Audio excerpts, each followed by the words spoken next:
I know the perfect person we can discuss this with. Covers the Detroit Lions and Detroit Pistons for MLA.com, joins the show often. Very, very bright guy. Our good friend, Mr. Kory Woods. Kory, what's going on? How you doing? How you doing, my friend? Pretty good. What's going on, guys? How you doing? Hey, well, Kory, I'll just start off with the big one here. Ennis Rakestraw. I got a feel for the guy. I mean, we talked about the other day. Brad Holmes, he loves injured players. I get that's the kind of the joke here, but just on like a human level, Ennis cannot beat the injury bug, and it's been happening to him since college. He just can't avoid injuries, and me and Booner talked about it. It's hard to predict or project he's going to become a really good player because he just can't get injuries. He can't avoid injuries, and that's the unfortunate part. You only get better. Yeah, you work out in the offseason, but you get better by playing games, and he just hasn't played a lot of games. So what's your reaction to this Ennis stuff and kind of what the Lions should do moving forward? Because I do think they should look at a corner, Kory, at some point in the draft, maybe this upcoming draft. Well, I mean, I think it's a really unfortunate situation. I mean, they took Ennis pretty high. I mean, they went ahead and got Terrion last year in the first round, and then they went out and got Ennis. So, they were expecting these guys both of them to play major roles for years to come. And Ennis' body is betraying him. It's a really tough situation. I've seen some of the fan reaction today, and I understand that there's disappointment because, when you see your team draft a guy as high as they took Ennis, you're expecting him to play. But when you're talking about on a human level, it's not like this guy is going out there and trying to get injured. You know what I mean? It's like, and I shared this on my X, Twitter, whatever they call it these days. I was speaking with Emmanuel Mosley when they were doing locker room cleanouts last year. And that's a guy that the Lions picked up in free agency a couple of years ago, expecting him to play, and his body just continued to betray him. And it just took me back to that conversation where he was so distraught. He's like, I'm doing everything I can, and it's just not coming together. He didn't know whether he was going to quit the game or not. Go do something else. He said he had to go talk with his family, but just kind of bring it back to the point is it's an unfortunate situation that they're going through. I think they have to go out there and probably go draft they're probably going to go ahead and go grab some corner depth next year in the offseason, through the draft or through free agency. But yeah, it's real tough. It's really unfortunate. For you got to feel for the guy. Like Dan Campbell said the other day, it's not his fault. Yeah, Kory, I do want to bring up as well, just at camp the other day, Brad Holmes spoke with 97.1 and those guys on the morning show there.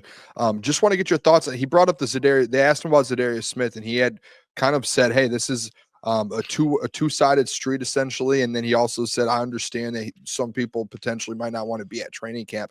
Do you think that's the case for Zadarius, or do you think that there might be a holdup as well with the contract, whether it's years or money? And do you expect maybe Zadarius Smith to be a part of the Detroit Lions heading into this season? Yeah, I saw that. Got a little bit of something up on there on that interview with Brad Holmes, and I kind of read in between the lines. If I could kind of do some psychoanalyzing, he pretty much said it without really trying to say it. Like, hey, we're in conversation with Zadarius. He said that he doesn't think it's that he doesn't want to be at camp, but I mean, let's just be real. I mean, Zadarius is getting up there in age. We know that he's training, but he probably does not want to put himself through the physical grind of a training camp, just off of the simple fact that, hey, he wants to come in and be a productive member of the team and help the Lions get to Super Bowl. I believe that something may come together, either maybe the last week of training camp or after they go ahead and start to finalize that 53-man roster and see where they're at with a couple of guys, because Zadarius is getting up there in age, and they probably want to see where they're at with some of these other guys and let them get the reps in, during practice, during these scrimmages, during the preseason, where, you already know what you're going to get out of Zadarius. So the main thing I think they're probably hoping is that he just comes into camp healthy. I mean, he comes into the team healthy after camp and just go ahead and ready to go. Like, yeah, you can bring Zadarius in the camp right now, but you just miss Marcus Davenport all of last season. So you need these practice reps to see how he's doing, how he's looking. And, Davenport has been looking pretty damn good, if I'm being quite honest. So I think they might get something done.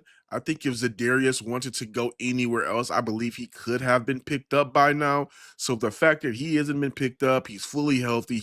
You see his Instagram videos, he's working out and training. I believe I would be shocked if they don't get something done by the start of the new season when they go to Green Bay. I've interrupted the video to tell you about the sponsor of today's video, Comer and Cross, and their one-day installation for concrete floor coatings, garages, basements, patios. They do it all. And I'm sure you're tired of staring at your crack-stained garage floor. Well, I have the answer for you. Comer and Cross in their summer installation sale, they're offering 12 months same as cash or $500 in savings. Why put it off? You can contact the number 248-834-3488. They transform patios, pool decks, basements, even driveways. They do it all. And the best part is they move the stuff out for you. They repair your cracks and pits before applying your stunning new floor, guaranteed. Comer and Cross concrete floors never chip, crack, or peel like epoxy or paint. Again, you could call the number 248-834-3488, or you can book your free estimate at comercross.com. Let's get back to the video. And well, Kory, speaking of getting something done, Aidan Hutchinson, that contract, Brad said no intense talks lately. It seems like just from observation that maybe Aidan's camp could be waiting for other players around the league to get paid. I think also you have to take in consideration that he's been dominating camp, so they probably feel like, hey, just wait, put up the numbers, and get paid the most money you can. What are the feelings you kind of get from how Aidan and his camp are kind of handling this? Do you think that could be the case? It's like, hey, we're going to bet on Aidan. Or do you maybe expect Brad Holmes to try and speed this thing up a little bit? I think Brad Holmes could probably try to speed this thing up a little bit because, again, Aidan is looking dominant right now in camp. He looks like the old Aidan Hutchinson. Maybe one could argue he's a little bit better because he has the chip on his shoulder. You know what I mean? So if I'm just kind of looking at things from afar with the way that he's playing, if he's able to stay healthy and showcase that over the first couple of weeks throughout a whole season, yeah, it's in his best interest to go ahead and hold out for that bag because he is coming off the leg injury. Maybe I don't want to say the Lions are lowballing him because I have no intel of that at all. So don't say Kory said they're lowballing him, but I'm just saying, they picked up the 5th-year option. Maybe they were trying to, do a wait and see how he feels before wait and see how he looks in a game and whatnot before they give him that big extension. But I mean, right now, I think his camp is probably just like, let's wait and see. Let's see if we can get that bigger bag because let's just be real. Edge rushers are getting paid. And I mean, I don't know anybody who doesn't like money. Yeah, that's fair actually. He's probably going to get himself. He has a chance to potentially reset that market at some point. Kind of going back though to the preseason game tomorrow and as well as training camp. At camp the other day, me and Jeff were in attendance, and I think all the reports and everyone was putting out there that offense struggled a little bit versus Lions defense. And granted, the left tackle situation with Giovanni Manu in there. What were your takeaways from what's going on with this offense right now, Kory? Just outside of that left tackle spot, do you feel like they're taking a little maybe too long to catch their stride, or this is just hey, they're just trying to figure this thing out with John Morton right now? I think they're just trying to figure this thing out with John Morton. And, Lomas Brown, I apologize if I misquote you, but I believe when I was talking to Lomas, he was just saying that, training camp is not really the greatest for offensive linemen. Things kind of really pick up once the season really starts. These guys, they really kind of get into emotion. So I wouldn't panic too much just yet because also too, yeah, they're still trying to figure things out with John Morton, but they still have Hank Fraley there. And Hank Fraley, by all accounts, is one of the best offensive line coaches in the entire NFL. It's also a big reason why when there were reports that he might be out the door heading to Seattle to take their OC job, it was real trepidation here. So as long as they have Hank Fraley, I think this unit will be fine. It's just that they're dealing with new life. I mean, Zeitler's gone. Frank Ragnar's retired. This is a whole new thing that they're stepping into. So give it time. It's first couple of weeks.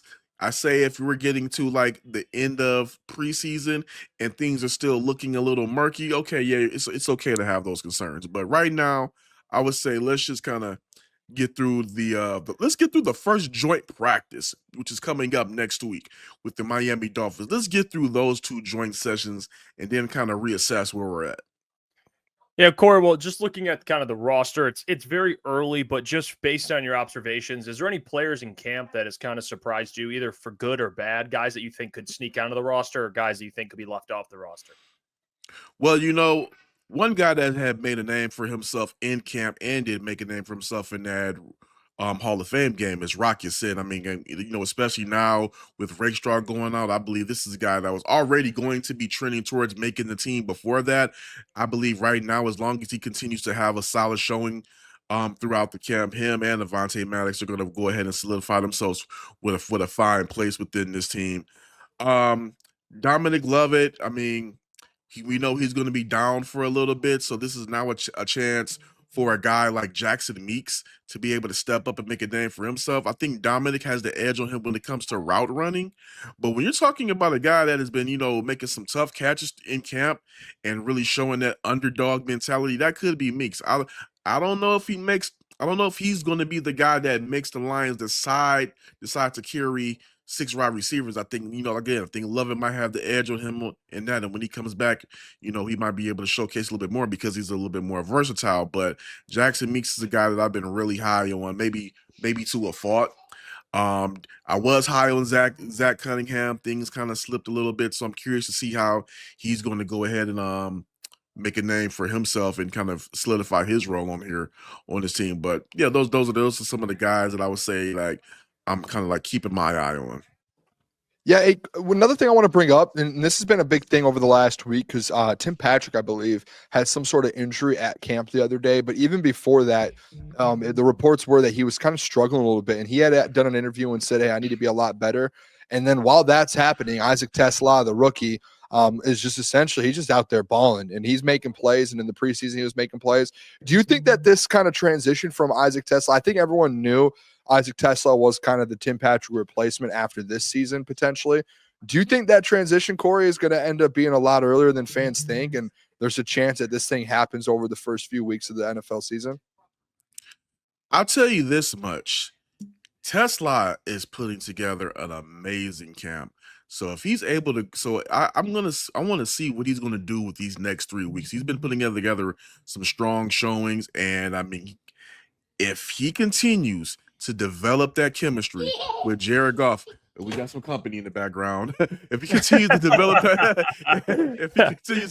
that chemistry with Jared Goff, I mean, look, this is a team that's in the Super Bowl window. Yeah, you like the experience and the veteran savviness with, Tim Patrick there, but if a guy outplays you, then he just simply outplays you. So Tesla is just taking this camp and turning some heads. And I guess I say wait, we gotta wait and see, but I don't think it's too far fetched to see that he could make this team because when you're talking about Tesla's build, he kind of fits that Josh Reynolds type role that the Lions were missing when Reynolds left. And I told people this. Even though Reynolds picked the worst time to have one of his bad games, you would see just how important he is to that offense once he exits. Even with the records they set last season, they still missed that third wide receiver who could be who can wreak true havoc on that secondary and can take the top off the defense. They lost that with Reynolds. They now have that back with Tesla. So if him and Goff another thing about Goff has always shown that if he trusts you, he's going to take chances with the football. So if he's trusting Tesla and he steps up to take that job, that means that Goff is comfortable with them. And not only is Goff comfortable, but that means that John Morton and Dan Campbell are as well. And that's what's most important. Yeah, just looking at that preseason game tomorrow, Kory, what are some things you're kind of looking forward to see? Obviously, the quarterback stuff, but and you could harp on that if it's the most important. But is there anything else you're looking to see? I know it's preseason, but things you'll be paying your attention to?